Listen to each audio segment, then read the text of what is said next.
அனைவருக்கும் இதயத்தின் பொங்கல் நல்வாழ்த்துக்கள். பொங்கலோ பொங்கல்.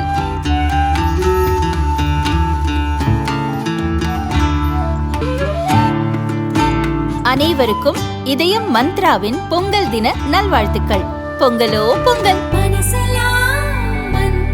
2 ஸ்பூன் போதும்.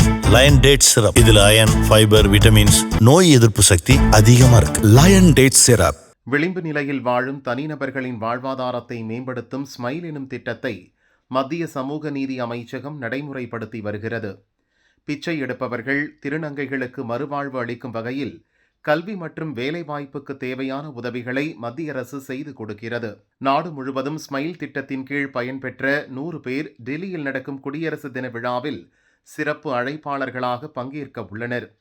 அவர்களில் 4 பெண்கள் உத்தரப்பிரதேச தலைநகர் லக்னோவில் பிச்சை எடுத்தவர்கள் அரசின் உதவியால் வாழ்வில் முன்னேற்றம் கண்டுள்ளனர். 11 வயது சிறுமி திக்ஷா லக்னோ சாலைகளில் பிச்சை எடுத்தார். அவருக்கு அரசு அதிகாரிகள் கவுன்சிலிங் கொடுத்து பள்ளியில் சேர்த்து படிக்க வைத்து வருகின்றனர். அவர் இப்போது ஒரு தனியார் பள்ளியில் 4ஆம் வகுப்பு படிக்கிறார். 17 வயது சிறுமி ஜோதியும் பிச்சை எடுத்தவர். இப்போது அழகு நிலைய பயிற்சி பெற்று சுயதொழில் செய்கிறார்.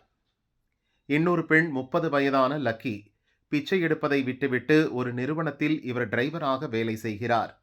4வது பெண் ராணி 45 வயதான இவரும் அரசு உதவியுடன் சிறிய அளவில் சுயதொழில் செய்கிறார். இந்த 4 பேரும் டெல்லி குடியரசு தின விழாவில் சிறப்பு விருந்தினர்களாக பங்கேற்க லக்னோவில் இருந்து டெல்லிக்கு விமானத்தில் புறப்பட்டு சென்றனர்.